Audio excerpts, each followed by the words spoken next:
Coucou, c'est Estelle. Bienvenue dans le French Vocal, le podcast qui t'aide à améliorer ton français tout en découvrant la culture française de l'intérieur, telle qu'on la vit vraiment au quotidien. Ici, je te parle de la France, de ses habitudes, de sa culture, de ses petites contradictions aussi. Le tout dans un français naturel, vivant et accessible. Cette semaine, j'ai réalisé un rêve d'enfance. Je suis allée au château de Versailles. Alors je t'emmène avec moi dans ce lieu emblématique de l'histoire et de la grandeur française. Versailles, c'est un peu un univers à part, que j'ai longtemps imaginé à travers les livres, les films et même la comédie musicale Le Roi Soleil que j'ai vue récemment avec ma fille. Pour moi, Versailles n'est pas juste un château, c'est le cadre d'aventures incroyables et d'histoires fascinantes. Alors mercredi dernier, j'y suis enfin allée. On avait rendez-vous avec des amis américains du Michigan, en vacances à Paris avec leurs enfants. On a décidé de faire l'aller-retour sur la journée. Et franchement, j'étais hyper excitée. Ma fille aussi, mais pour une autre raison. Elle allait retrouver son meilleur ami, qu'elle n'avait pas vu depuis presque un an. Il y avait à la fois l'excitation de la visite, l'émotion des retrouvailles, et cette petite sensation de vivre une journée vraiment spéciale.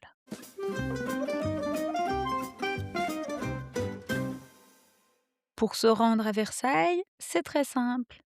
En sortant de la gare de Lyon, on a pris le RERC, celui qui va directement jusqu'au château de Versailles. Un petit mot de vocabulaire utile, le RER, c'est un train de banlieue, ceux qui relient Paris à ses alentours. Les lignes y sont régulières et économiques. Mais attention, elles peuvent être bondées aux heures de pointe, c'est-à-dire vraiment très fréquentées. Quand on est sorti de la gare, on a marché quelques minutes. Et là, on a vu les immenses grilles dorées du château. Wow! Grand, brillant, majestueux, c'était presque irréel. On sent tout de suite que ce lieu n'a pas été construit pour être simplement joli. Hum, hum. Versailles a été pensé pour impressionner, pour que les visiteurs se sentent tout petits, et ça fonctionne encore aujourd'hui. Dès l'arrivée, on comprend que Versailles n'est pas seulement un château, c'est une mise en scène du pouvoir. C'est Louis XIV, en 1661, qui a décidé de faire des travaux pour agrandir le simple pavillon de chasse qui existait déjà à l'époque. Ce projet de quitter le palais du Louvre pour s'installer si loin de Paris était difficilement compris à l'époque. Mais en faisant de Versailles le centre politique du royaume, celui qu'on surnomme le Roi Soleil ne voulait pas simplement vivre dans un bel endroit, il voulait montrer au monde entier sa puissance. Tout est réfléchi. La taille, les perspectives, l'or, les plafonds, les appartements, les cérémonies. Versailles, c'est presque un spectacle permanent.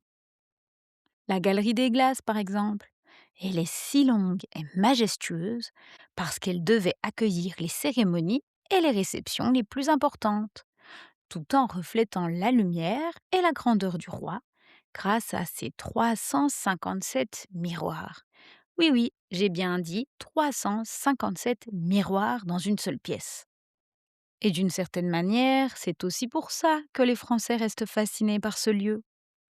Malgré notre côté critique et révolutionnaire, Versailles représente une certaine idée de la splendeur française, du raffinement et de la beauté.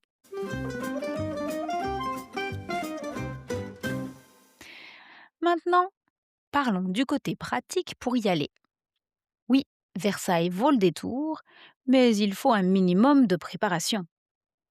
Si à l'époque de Louis XIV, il suffisait d'être bien habillé pour avoir le droit de passer les grilles majestueuses, aujourd'hui, il faut absolument réserver tes billets à l'avance. Malgré la réservation avec un horaire bien spécifique, on a quand même attendu plus de 30 minutes avant d'entrer. L'idéal, c'est de réserver les premiers billets du matin pour profiter au mieux des appartements royaux, de la galerie des glaces ou même des jardins. Tu verras, la visite est très bien organisée. Au départ, tu découvres des salles explicatives, tu vois de jolies maquettes, tu découvres les repères historiques pour comprendre la construction et la transformation du château. Et puis, progressivement, tu arrives dans les espaces les plus emblématiques, les appartements royaux, le somptueux lit du roi et la galerie des glaces.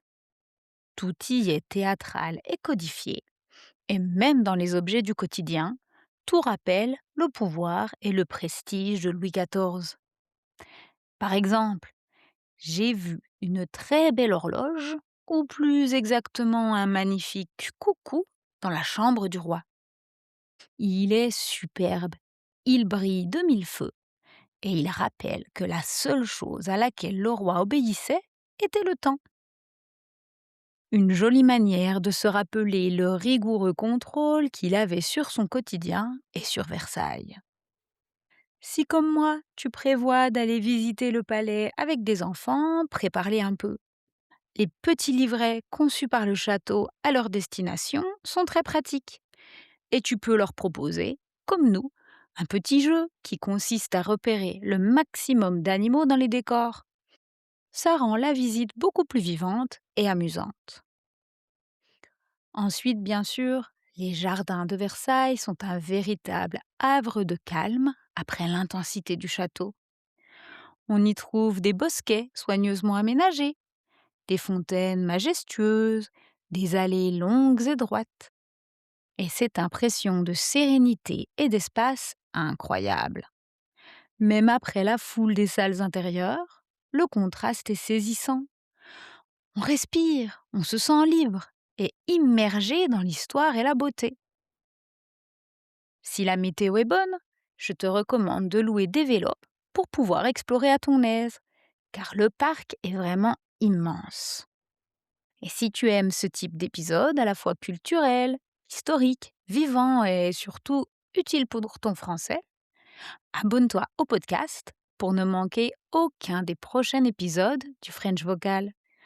Et surtout, pense à t'inscrire à la newsletter sur parlonsfrench.com pour recevoir chaque semaine la fiche d'activité, le vocabulaire utile, des petits exercices et des repères pour t'aider à mieux comprendre l'épisode et à continuer de progresser en français. Pour résumer, voici mes conseils pour profiter au maximum de Versailles. Réserve à l'avance sur le site officiel du château, attention, pas sur les faux sites qui te vendent des visites à 100 €. Donc réserve à l'avance, essaie d'y aller tôt le matin si tu peux, prévois de bonnes chaussures car tu vas marcher, garde du temps pour visiter les jardins et vérifie s'il y a des spectacles et des fontaines avec de la musique selon les saisons. Si tu visites entre adultes, prends un audioguide pour profiter au mieux de la visite. Et surtout, prends ton temps. Versailles, ce n'est pas un lieu à cocher rapidement sur une liste. C'est un lieu qu'il faut essayer de vivre pleinement, même si ce n'est qu'une journée. Car Versailles vaut vraiment le détour. Pas seulement pour voir un château, mais pour ressentir un morceau d'histoire, une certaine idée de la beauté, de la grandeur, et peut-être aussi un petit peu de ce que la France aime raconter sur elle-même. Allez, c'est tout pour aujourd'hui. Merci d'avoir voyagé avec moi. Si cet épisode t'a plu, n'oublie pas de t'abonner au podcast et de t'inscrire à la newsletter pour recevoir la fiche d'activité de la semaine. Je te donnerai aussi dans celle-ci plein de références de films, de séries ou de bons livres pour découvrir la vie à Versailles de l'intérieur. Allez, je te dis à tout vite pour un nouveau vocal. Bisous!